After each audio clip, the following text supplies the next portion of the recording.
Hello दोस्तों, मैं जीत sir. अगर आप क्लास 12 के स्टूडेंट हैं और वेस्ट बंगाल बोर्ड से हैं तो ये वीडियो आपके लिए बहुत ही इंफॉर्मेटिव वीडियो होने वाला है। लास्ट तक बने रहिए। इस वीडियो में आज हम लोग वेस्ट बंगाल बोर्ड के अकाउंट्स के एग्जाम को किस तरह से प्रेजेंट करेंगे और किस तरह अपने मार्क्स को बढ़ाएंगे उसके ऊपर बात करेंगे। जिसमें सबसे पहले हम लोग सिलेबस के बारे में बात करेंगे। आप अपने सिलेबस को अच्छे से समझिए, मार्क्स डिस्ट्रीब्यूशन को अच्छे से समझिए। फिर क्वेश्चन पेपर पैटर्न के बारे में बात करेंगे कि आपके एग्जाम का क्वेश्चन पेपर पैटर्न क्या है, और इसके साथ साथ टाइम मैनेजमेंट के बारे में बात करेंगे। यानी एग्जामिनेशन हॉल में आपका अकाउंट्स के एग्जाम में टाइम मैनेजमेंट क्या होने वाला है, क्या होना चाहिए टाइम मैनेजमेंट, जिसके जरिए आप फास्ट जो है वो कंप्लीट कर पाएँ, बहुत जल्दी कंप्लीट कर पाएँ, टाइम के भीतर कंप्लीट कर पाएँ। और इसके साथ जो है जो आपका समय मिले उस टाइम में, जो टाइम सेव होगा एग्जामिनेशन हॉल में, उस सेव टाइम में किन किन बातों को ध्यान में रखेंगे और क्वेश्चन पेपर या आंसर शीट में क्या क्या चीज़ें चेक करने के बाद आप सबमिट करेंगे, कौन कौन से सिली मिस्टेक आप एग्जामिनेशन हॉल में करते हैं अकाउंट्स के एग्जाम में, उसके बारे में भी बात करेंगे। और इसके साथ जो है वो आपका मार्क्स को इंक्रीज कराने के लिए छोटी छोटी टेक्निक का इस्तेमाल करेंगे, है ना। वो सारी चीज़ें जो है वो आपको वीडियो में मिलेगा। लगातार बने रहिए इस वीडियो में। तो आइए शुरू करते हैं। सबसे पहले अकाउंट्स के एग्जाम में सिलेबस पैटर्न के बारे में समझते हैं कि आपका सिलेबस कैसे आने वाला है एग्जाम में। बहुत ही आसान है। अगर आप सिस्टमेटिक ढंग से चीज़ों को करते हैं तो आपका अकाउंट्स के एग्जाम में बहुत अच्छा मार्क्स उठने वाला है। ठीक है, तो सबसे पहले सिलेबस में जान लेते हैं पीएल अप्रोप्रिएशन के बारे में कि पीएल अप्रोप्रिएशन आपका सबसे पहला क्वेश्चन होगा, जिसमें आपका एग्जाम में जो है वो 10 मार्क्स का चैप्टर है और वो आएगा आपके एग्जाम में 4 मार्क्स का, और 6 मार्क्स का आएगा एमसीक्यू और एसएक्यू। इसके बाद आपका जो सिलेबस है वो शेयर कैपिटल है, जो कि 20 मार्क्स का चैप्टर है, और 20 मार्क्स में आएगा 10 मार्क्स का सम्स, और उस 10 मार्क्स के सम्स में एक 6 नंबर के सम्स होंगे और एक 4 नंबर का सम्स होगा, और बाकी जो 10 मार्क्स के होंगे वो एमसीक्यू और एसएक्यू होंगे। तो शेयर कैपिटल 20 मार्क्स का कंप्लीट हो गया। इसके बाद चैप्टर होगा रेशियो एनालिसिस, और रेशियो एनालिसिस आपके एग्जाम में 12 मार्क्स का चैप्टर है, और वो 12 मार्क्स में सिर्फ 4 नंबर का सवाल आएगा और 8 नंबर का एमसीक्यू और एसएक्यू आएगा। लेकिन उस 8 मार्क्स में भी मैक्सिमम पोर्शन सम्स के ही रहते हैं एमसीक्यू एसएक्यू में, इसलिए फार्मूला बेस्ड चैप्टर है। आप उसको अच्छे से कंप्लीट करिए। फार्मूला आपको याद रहेगा तो न्यूमेरिकल्स में भी हेल्प करेगा, एमसीक्यू में भी हेल्प करेगा और एसएक्यू में भी हेल्प करेगा। तो रेशियो एनालिसिस आपका 12 मार्क्स का कंप्लीट हुआ। और इसके बाद आते हैं हम लोग पार्टनरशिप में। तो पार्टनरशिप आपके एग्जाम में 25 मार्क्स का चैप्टर है, और 25 मार्क्स के चैप्टर में से आपका 6 नंबर का एक लॉन्ग क्वेश्चन आएगा, जो कि या तो एडमिशन या तो रिटायरमेंट या तो डेथ से होगा। फिर 10 मार्क्स का एक क्वेश्चन आएगा जो कि एडमिशन से, रिटायरमेंट से या डेथ से होगा। और फिर आपका जो है वो 16 नंबर कंप्लीट हुआ सम्स में, और जो बचा 9 नंबर वो आपके एग्जाम में एमसीक्यू और एसएक्यू से आने वाला है। तो इस तरह 25 मार्क्स का पार्टनरशिप भी कंप्लीट हो गया। और उसके बाद आता है चैप्टर कैश फ्लो स्टेटमेंट। तो cash flow statement accounting standard 3 के अनुसार आपको बनाना होता है, और याद रखेंगे उसी को फॉर्मेट को मेंटेन करेंगे। कैश फ्लो जो है वो आपके एग्जाम में 8 मार्क्स का चैप्टर है, और वो 6 मार्क्स का जो है वो आएगा आपके एग्जाम में सम्स, जो कि सबसे लास्ट क्वेश्चन होगा आपके पेपर का, एकदम अंतिम क्वेश्चन होगा। और उसके बाद 2 नंबर का जो होगा वो आएगा एमसीक्यू और एसएक्यू। तो इस तरह कैश फ्लो स्टेटमेंट 8 मार्क्स का चैप्टर कंप्लीट हुआ। और उसके बाद आता है लास्ट डिवेंचर। डिवेंचर जो होगा वो 5 मार्क्स का चैप्टर है, जिसमें से 4 नंबर के सम्स होंगे और बाकी 1 नंबर का आएगा या तो एमसीक्यू या तो एसएक्यू। जो 4 नंबर के सम्स होंगे डिवेंचर में 4 टाइप के होते हैं। टोटल 5 टाइप का टॉपिक आप कवर करेंगे। पहला number issue of debenture, normal सा टॉपिक है। दूसरा नंबर आता है रिडम्पशन ऑफ डिवेंचर। तीसरा नंबर आता है इंटरेस्ट ऑन डिवेंचर, और उसके बाद चौथा नंबर आता है purchase consideration other than cash, और उसके बाद 5वां टॉपिक आता है कोलेटरल सिक्योरिटीज। ठीक है, बस ये 5 टॉपिक को ही आपको कवर करना है वेस्ट बंगाल बोर्ड में। बहुत ही ईजी सा टॉपिक है।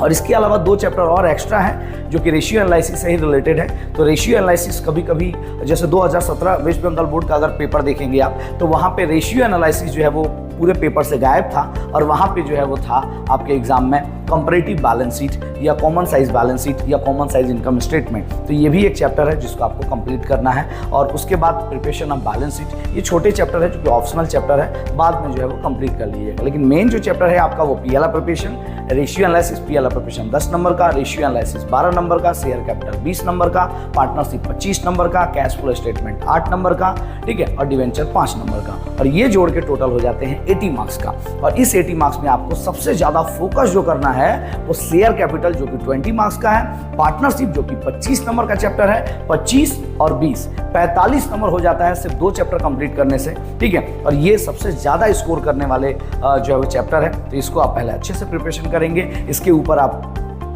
बशर्ते पूरा टाइम देंगे और अच्छे से कंप्लीट करेंगे, क्योंकि 45 नंबर का है और आपका पेपर तो 80 नंबर का ही आता है। तो 80 मार्क्स में से अगर 45 मार्क्स का है अगर आप प्रिपरेशन कर ले रहे हैं वेस्ट बंगाल बोर्ड में, तो आधे से ज़्यादा प्रिपरेशन आपके 2 चैप्टर से ही कंप्लीट हो जाते हैं। ठीक है, इसके अलावा जो है वो आपको अलग अलग टॉपिक के ऊपर काम करना होता है। ठीक है, जैसे ratio analysis full formula based chapter है ना, कैश फ्लो जो कि एक फॉर्मेट बेस्ड चैप्टर है। ठीक है, तो कोई चैप्टर फार्मूला बेस्ड होता है, कोई चैप्टर फॉर्मेट बेस्ड चैप्टर होता है। आपको चैप्टर की इंपॉर्टेंस को समझना होगा और उसके अकॉर्डिंगली उसको पढ़ना पड़ेगा। ठीक है, जैसे कैश फ्लो स्टेटमेंट एक फॉर्मेट बेस्ड चैप्टर है। ठीक है, और रेशियो एनालिसिस एक फार्मूला बेस्ड चैप्टर है, तो आपको उसी के हिसाब से तैयारी करनी होती है। ठीक है, तो आगे बढ़ते हैं हम लोग। अभी तक हम लोग ने सिलेबस समझा, अब हम लोग जानेंगे question paper pattern of West Bengal board. West Bengal board अपने एग्जाम में क्वेश्चन पेपर को किस पैटर्न पे बनाता है। अगर आप क्वेश्चन पेपर पैटर्न को समझ के जाते हैं एग्जामिनेशन हॉल में, तो सबसे ज्यादा फायदा ये होगा कि आपको क्वेश्चन पेपर नया नहीं लगेगा, आपको पहले से सारी चीजें पता होंगी। और आज हम आपको एक एक टॉपिक बताएंगे कि क्वेश्चन नंबर कौन कौन सा होगा, किस नंबर क्वेश्चन में कौन सा क्वेश्चन आएगा, कौन सा चैप्टर आएगा,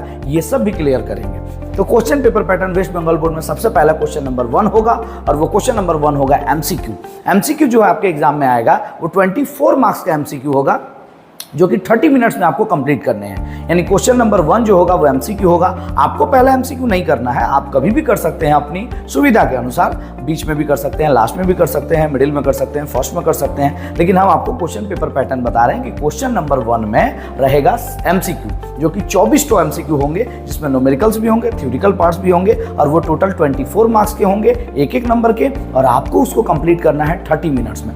मोर देन इनफ होता है 30 मिनट्स, क्योंकि एक क्वेश्चन तो कंप्लीट करने में 1 मिनट से भी ज़्यादा समय दे रहे हैं और ये काफ़ी है। सेकंड नंबर जो क्वेश्चन होगा वो होगा आपका एसएक्यू, यानी शॉर्ट आंसर टाइप क्वेश्चन। और शॉर्ट आंसर टाइप क्वेश्चन जो कि एक सेंटेंस में आपको लिखना होता है, कंप्लीट करना होता है, 1 से 2 लाइन में आप लिखेंगे, उसको कंप्लीट करेंगे। एक नंबर के क्वेश्चन होंगे और वो होंगे 12 नंबर के क्वेश्चन, यानी 12 क्वेश्चन होंगे और उसको आपको कंप्लीट करना है 20 मिनट्स में। तो 20 मिनट में आप एसएक्यू कंप्लीट करेंगे और 30 मिनट में कंप्लीट करेंगे एमसीक्यू। और उसके साथ ही हम लोग अब बढ़ चलते हैं क्वेश्चन नंबर यानी सीरियल नंबर 3, और यहीं से स्टार्ट होता है आपका न्यूमेरिकल सम्स, यानी जो अकाउंट्स के सम्स होते हैं, जिसको आपने पूरे साल प्रैक्टिस किया, ये पोर्शन यहाँ से स्टार्ट होगा। क्वेश्चन नंबर 3 यानी सीरियल नंबर 3। यहाँ पे आपका सबसे पहले क्वेश्चन मिलेगा पीएल एप्रोप्रिएशन से, और आपको पता ही है कि पीएल एप्रोप्रिएशन 4 मार्क्स का क्वेश्चन है, और 4 मार्क्स का क्वेश्चन जो पीएल एप्रोप्रिएशन का आएगा बहुत ही इजी सम्स होता है, यहीं से आप स्टार्ट कर सकते हैं। और ये आपको कंप्लीट करना होगा 12 मिनट्स में, यानी 12 मिनट्स में आपको 4 नंबर का पीएल एप्रोप्रिएशन कंप्लीट कर लेना होता है। अच्छा, जो भी हम लोग मिनट्स बता रहे हैं उसको आप सीधा एग्जामिनेशन हॉल में एक्सपेरिमेंट मत करिएगा, इसको घर पे प्रैक्टिस करिएगा और देखिएगा हम लोग ज़्यादा ही टाइम बता रहे हैं आपको। आप जब प्रैक्टिस करेंगे तो आपको पता चलेगा कि 12 मिनट ही नहीं, 10 मिनट, 8 मिनट, 9 मिनट में ही आप क्वेश्चन कंप्लीट कर ले रहे हैं। ठीक है, और अगर आपका 12 मिनट से ज़्यादा टाइम लग रहा है तो इसका मतलब आपकी स्पीड खराब है और आपको ह्यूज प्रैक्टिस की ज़रूरत है। आप प्रैक्टिस करिए, आपका स्पीड इंप्रूव होगा। ठीक है, और टाइम पे कंप्लीट करेंगे। तो दूसरा नंबर जो है वो सीरियल नंबर 3 हो गया हमारा। अब सीरियल नंबर 4 पे आते हैं, और सीरियल नंबर 4 में फिर से 4 नंबर का क्वेश्चन होगा, लेकिन इस बार होगा small type of share capital. Share capital के 2 सम्स होते हैं, एक छोटा वाला कंपनी और एक बड़ा वाला कंपनी। तो स्मॉल कैपिटल जो है वो शेयर कैपिटल के सम्स आएंगे, जो कि 4 नंबर का आता है। बहुत ही ईजी होता है, ऑलमोस्ट जो है वो 3 एंट्री करना होता है आपको, शेयर फॉरफीचर का, कैपिटल रिजर्व का और री इशू का। तो पहले फॉरफीचर का एंट्री करेंगे, फिर री इशू का करेंगे और कैपिटल रिजर्व का करेंगे। अगर परचेज कंसिडरेशन वाला भी आया तो भी वहाँ 2 से 3 एंट्री ही होता है, उससे ज़्यादा नहीं होता। 3 एंट्री करने में भी आपको 12 मिनट आराम से लग जाएगा, तो 10 से 12 मिनट में इसको भी खत्म करेंगे। यानी स्मॉल टाइप की कंपनी, वो भी 4 नंबर का आएगा और उसको भी आपको कंप्लीट करना है कितना, 12 मिनट में। उसके बाद सीरियल नंबर 5 में आते हैं, और फिर से 5 नंबर सीरियल नंबर में भी 4 नंबर के ही क्वेश्चन होगा, जो कि डिवेंचर से होगा, और डिवेंचर भी 4 नंबर का है। ऑलमोस्ट 3 से 4 या 5 एंट्री पास करने होते हैं, आप आराम से कर लेंगे। इसको भी कंप्लीट करने में आपको 10 से 12 मिनट लगेगा, तो 12 मिनट में आप डिवेंचर को भी कंप्लीट कर लीजिए। और इस तरह हम लोग सीरियल नंबर पहुंच गए 5 में, और 5 के बाद हम लोग आते हैं 6 नंबर। 6 नंबर जो होगा वहाँ पे 6 मार्क्स के क्वेश्चन होंगे, यानी यहाँ एडमिशन से जो क्वेश्चन हो सकता है, या रिटायरमेंट से क्वेश्चन हो सकता है, या डेथ से क्वेश्चन हो सकता है, यानी पार्टनरशिप वाला पोर्शन है। और जैसा कि आपको पता है कि पार्टनरशिप वाला क्वेश्चन जो है वो आपके 2 क्वेश्चन आते हैं, 6 नंबर का और एक 10 नंबर का। तो जो 6 नंबर वाला क्वेश्चन होगा वो सीरियल नंबर 6 में आएगा, और वो उसको कंप्लीट करने में आपको 15 मिनट लगेगा। अप्रॉक्स 15 मिनट में आप खत्म कर लेंगे, और इसमें या तो एडमिशन हो सकता है, या तो रिटायरमेंट हो सकता है, या तो डेथ से क्वेश्चन हो सकता है। उसके बाद सीरियल नंबर आते हैं हम लोग 7, और 7 में फिर से शेयर कैपिटल का सवाल होगा, लेकिन इस बार लॉन्ग टाइप के क्वेश्चन होंगे, यानी जो कि आपके 6 मार्क्स के होंगे। और जैसा कि बार बार बोल रहे हैं कि 6 नंबर का क्वेश्चन आप कंप्लीट करेंगे कितने मिनट में?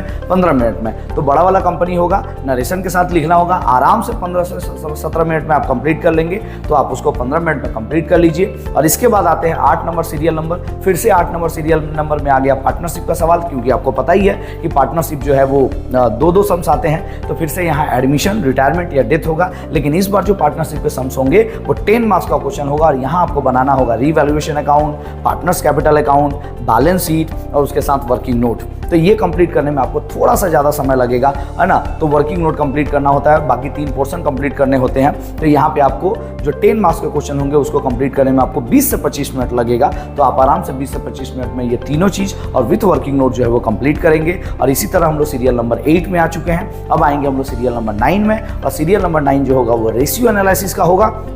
रेशियो एनालिसिस में आपको पता ही है कि ये 4 मार्क्स का सम्स आने वाला है। तो 4 नंबर का एक सम्स रहेगा, फार्मूला बेस्ड चैप्टर है, आप आराम से कर लेंगे। और 4 नंबर का जो भी क्वेश्चन होगा वो 12 मिनट में आराम से कंप्लीट हो जाएगा आपका।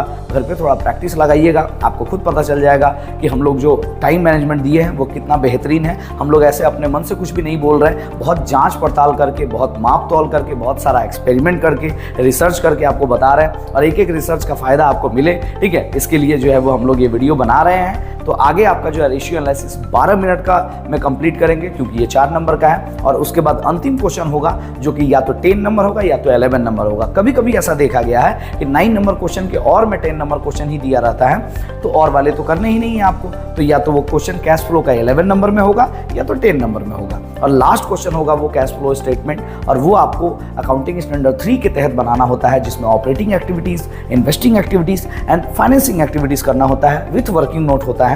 और फॉर्मेट लंबा होता है, ठीक है, इसीलिए आपको जो है वो बहुत सावधानी से बनाना होता है। और ये फॉर्मेट थोड़ा सा लेंदी होता है, इसीलिए इसमें थोड़ा आपको ज़्यादा टाइम मिलेगा।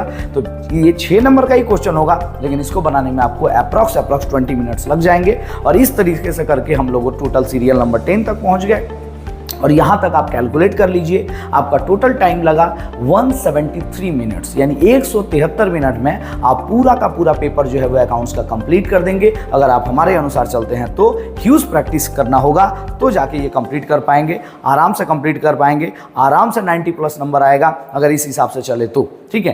तो 173 मिनट में आप कंप्लीट करेंगे, लेकिन वेस्ट बंगाल बोर्ड आपको टाइम अलाउ करता है 195 मिनट, यानी आपकी भाषा में बोले तो 3 घंटा 15 मिनट। लेकिन एग्जामिनेशन हॉल में आप घंटा के हिसाब से ना चले, मिनट्स के हिसाब से चले, क्योंकि वहाँ एक एक मिनट्स की इंपॉर्टेंस होती है। तो इसीलिए 195 मिनट आपको अलाउ किया जाएगा, टाइम अलाउ। और टाइम टेकन, यानी आप टाइम कितना लेंगे? 173 मिनट, यानी आपका टाइम सेव कितना हो गया? 22 मिनट, यानी 22 मिनट आपका टाइम सेव हो गया। और इस 22 मिनट में क्या करेंगे, इसके जानने के लिए जो है वो हम लोग नेक्स्ट वीडियो बनाएंगे, ताकि ये वीडियो ज़्यादा लंबा ना हो सके और आपके लिए बोरिंग ना लगे। तो 22 मिनट में आपको पूरा आंसर शीट चेक करना है ना। और वो कैसे चेक करना है, करीबन हम लोग रिसर्च करके निकाले हैं, जिसमें बच्चा 21 गलतियां करता है एग्जामिनेशन हॉल में, है ना। अपने आंसर शीट में 21 से लेकर 25 तक गलतियों का एक लिस्ट बनाया जाता है, जिसको आप सिली मिस्टेक का नाम देते हैं, लेकिन नंबर वो बड़ा कटवा देता है आपका, और इससे आपके नंबर बहुत ज़्यादा डिक्रीज हो जाते हैं। तो ऐसी गलती ना हो, इसीलिए 22 मिनट में आपको क्या क्या चीज़ें चेक करनी होगी